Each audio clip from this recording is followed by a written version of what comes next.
Go'shtni akapsiz, haqsiz pishiribmiz mahmat tuqqanlar. Mushunda tunuğu sep, tunuğu kovup qilib biz bir mo'chan haq elinmaydi.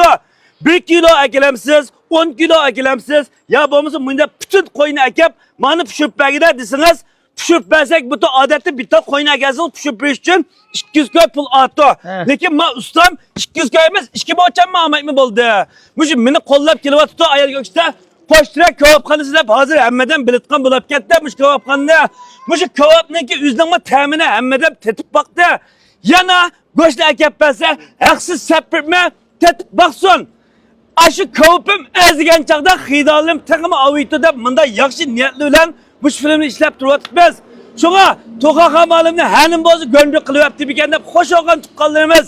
Bu shundan ben faydalanib olsam butgan itqan tuqqanlarimiz bu şu kocaş belgesi besliyordu basıyorlar aslında. Bir hatta yürek yılını bir koyanlar az tukallar. Bu şu hiç bayramdı mı? Yani normal ticaret kıtı bize. Normal dükkanda takımaya açımız et. Mesela 60 film çıkanı tatıp 6. aydın ki 10. kürüskçe goşla mekansınız bir boçan pulamay. Bu Suaytkan şehrini tatıp Batıcan'ın üzü çıkarıp ustam kıtpaymakça değişip telkip koydum.